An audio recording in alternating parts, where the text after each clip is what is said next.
اتنی کہتے ہیں وہ یہ ضروری بات آپ سے میں کرنا چاہتا ہوں یہاں پہ، اگر کسی کو بھی نظر ہو یا کوئی ایسا بھوت پریت کا کوئی مسئلہ ہو تو برائے مہربانی اس کو اتنے ہلکے میں نہ لے. آپ دیکھ سکتے ہیں آپ کے سامنے مثال کھڑی ہے کہ اس بہن کی جان اس نے لے لی. اب ہمیں ان تمام چیزوں کو دیکھنا ہوگا، ہر اینگل کو دیکھنا ہوگا. اور اس وقت میں بھی اس کو بھوت پریت کو نہیں مانتا ہوں، لیکن کہتے ہو پولیس اپنی کارروائی کر رہی ہے. یہ جو آپ کے سامنے سے گزر رہا ہے یہ شخص، یہ اس کا والد ہے اس بیٹی کا، اور اس بہن کا، اس خواتین کا. جو ضروری ہے کہ آپ سے یہ باتیں شیئر کروں، آپ تک پہنچاؤں یہ باتیں، کیونکہ بہت سنجیدہ مسئلہ ہے یہ، بہت دل پچیدہ کرنے والا مسئلہ ہے کہ ہم سب کہتے ہیں ایک دنیا، ہر کسی نہ کسی کو، ہم سبوں کو ایک نہ ایک دن یہاں دنیا سے جانا ہے. اور بڑے دل ملول ہو کے سیریسلی میں یہاں کھڑا ہوں اور آپ سے باتیں کر رہا ہوں. یہ بہن ہماری کہتے ہیں نا وہ 4 بچوں کی ماں ہے، اور اس نے کتنے نازوں سے پالا ہوگا. جو بتایا جاتا ہے جو اس کی بڑے بیٹی کی عمر ہے وہ تقریباً 5 سے 7 سال کی عمر کے بیچ کے ہے.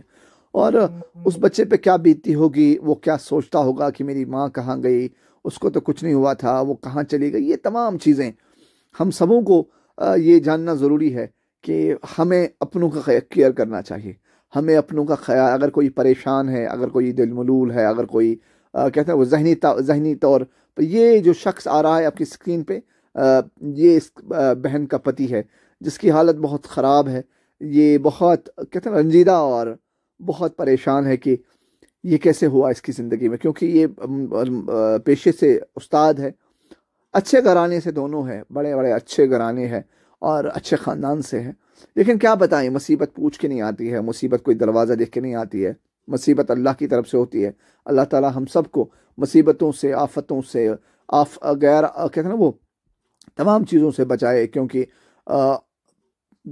مصیبت کے لیے برداشت ہونی چاہیے. اور اللہ تعالیٰ ہم سبوں کو مصیبت سے بچائیں. اللہ تعالیٰ ہم سبوں کو اس تمام مصیبت سے دور کریں، کیونکہ یہ بہت بڑا ثانیہ ہے. اور اللہ تعالیٰ ہم سب کو اپنی رحم و کرم میں رکھیں، کیونکہ ہمارے پاس اتنا برداشت نہیں ہوتا ہے. انسان ہی ہوتا ہے، اور کب تک وہ ان تمام مصیبتوں کو پالے گا. کیونکہ زندگی بہت چھوٹی ہے، اور اس چھوٹی سی زندگی میں اگر آپ پوری آدھی زندگی مصیبت لے کے پالو گے تو مجھے نہیں لگ رہا ہے وہ کوئی سکون والی زندگی ہوگی. تو اللہ تعالیٰ اس بہن کو بھی مغفرت کریں، اس کو بھی جنت الفردوس عطا فرمائیں. اور ہم سب کو بحث نصیحت لینی ہوگی. اگر ہمارے گھر میں کوئی پریشان ہے، کوئی رنجیدہ ہے، کوئی ڈپریشن میں ہے، ہم اس سے بات کریں، اس کے معاملات پوچھیں، اس سے ان تمام چیزوں پہ بات کریں جس کی وجہ سے اس کی ہیلپ ہو پائے. گورنمنٹ کی طرف سے بھی وقتاً فوقتاً ان تمام چیزوں پہ بات ہوتی ہے. اگر کوئی شخص ڈپریشن میں ہے، اگر کوئی شخص پریشان ہے، اس سے بات کریں، اس سے کمیونیکیشن کریں، اس سے پوچھیں کہ کیا مسئلہ تھا، کن وجہوں کی وجہ سے آپ پریشان ہو. ان تمام چیزوں پہ اگر کوئی بھوت پریت ہے تو اس کے لیے باقاعدہ لوازمات ہیں کیا کرنے ہوں گے، کیونکہ ہمارے عالم دین ابھی ہے جس نے اس وادی کو کہتے ہیں وہ سنجوئے رکھا ہے. تو یہ ضروری ہے، اس لیے آپ سے بات کر رہا ہوں اس وقت. یہ سنجیدہ مسئلہ ہے، اور ہم اس بہن کو کہتے ہیں نا وہ اس کے آخری سفر میں ہم اس کے ساتھ کھڑے. اللہ تعالیٰ اس کو قبر کی منزل آسان فرمائے، اللہ تعالیٰ اس کو جنت الفردوس عطا فرمائے.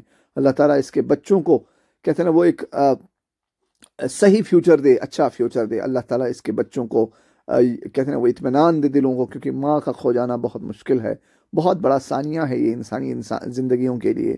اللہ تعالیٰ ہم سبوں کی گناہوں کو مغفرت کریں، کیونکہ یہ محفل ہے نا، یہ بڑی سنجیدہ محفلیں ہوتی ہے. جنازے کی محفل یہ، کیونکہ اس محفل میں اللہ تعالیٰ نے آپ کو آئینہ دکھاتا ہے کہ آپ سب کو آنا ہے ایک دن، اور میرے ہاں یہاں آنا ہے، حساب دینا ہے. کیونکہ ہمارے معاملات تو صرف ہمارے اللہ کے ساتھ ہے. ہمارا اللہ ہی جانتا ہے ہمارے دلوں کے حال اور ہمارے باہر کے حال. تو اسی سلسلے میں جب ہم آج یہاں پہنچے، حالات دیکھے، بہت دل رنجیدہ ہوا. اس کے 4 بچوں کو دیکھ کر بہت پریشان میں بھی ہوا. دل پسیج رہا تھا کہ کس طرح سے یہاں کھڑا ہو جاؤں اور آپ کے سامنے یہ تمام منظر کشی کروں. لیکن اللہ تعالیٰ نے ہمت دی، اور آپ کے ساتھ اس وقت کھڑا ہوں اور آپ کو ساری ڈیٹیلز بتا رہا ہوں کہ اس بہن کے ساتھ کیا ہوا، کیسے ثانیہ پیش آیا. اور کہتے ہیں نا وہ سب سے پہلے سعادت ہمیں حاصل ہوئی کہ ہمیں خبر ملی کہ یہ بہن اس وقت کہاں ہے، کیونکہ اس کی پوری فیملی پریشان تھی. اس کی فیملی اس وقت ہمارے ساتھ تھی جب ہمیں یہ خبر ملی کہ یہ بہن سوپور میں ہے اس وقت. اس کا ایکسیڈنٹ ہوا ہے، اس نے خود کو جلایا ہے، کیونکہ بھوت پریت کی وجہ سے دماغی کنٹرول اپنے پاس نہیں رہتا ہے۔ تو اس سلسلے میں ہم اس پہ کوئی ٹپنی نہیں کریں گے آگے، کیونکہ پولیس بھی کارروائی کر رہی ہے، کیا ایکچوئل پوزیشن ہے وہ بھی کہتے ہیں نا، وہ 5-6 دن میں پوری امیج سامنے آ جائے گی، تو ہم اس پہ کوئی ٹپنی نہیں کر سکتے۔ لیکن اللہ تعالیٰ اس بہن کو مغفرت کریں، اور اس کے جو لواحقین ہیں ان کے ساتھ اظہار یکشری، ان کے ساتھ اظہار تعزیت کرتے ہیں۔ اب یہ بہت بڑا ثانیہ ہے اس فیملی کے لیے۔ 2 فیملی اب انوالو ہے اس میں، 4 بچے انوالو ہے اس میں، اس کا خاوند انوالو ہے اس میں اس کے وہ ساری فیملی ہے جو پریشان ہوگی اس وقت، اس کے رشتہ دار، وہ تمام لوگ جو اس سے وابستہ تھے براہ راست یا بلا واسطہ۔ یہ تمام چیزیں ضروری ہوتی ہے کہ جب ایک رشتے میں کوئی انسان چلا جاتا ہے، اور اس سے زیادہ میں نے جب پوچھا لوگوں سے اس کے بارے میں، بہت بتایا گیا کہ بہت سنجیدہ لڑکی تھی، بہت مخلص لڑکی تھی، کہتے ہیں نا وہ ایک بہت سوچ سمجھ والی لڑکی تھی۔ اللہ تعالیٰ نے اس کو پتہ نہیں کس عذاب میں رکھا، اور اس کو آج ہمارے بیچ نہیں رکھا۔ یہ ضروری ہے کہ ہم سب اس کے لیے دعائے مغفرت کریں، اور اللہ تعالیٰ اس کو جنت الفردوس عطا فرمائیں۔ وآخر دعوانا والحمد للہ رب العالمین۔ یہ ہمارے مولوی صاحب کچھ فرما رہے ہیں۔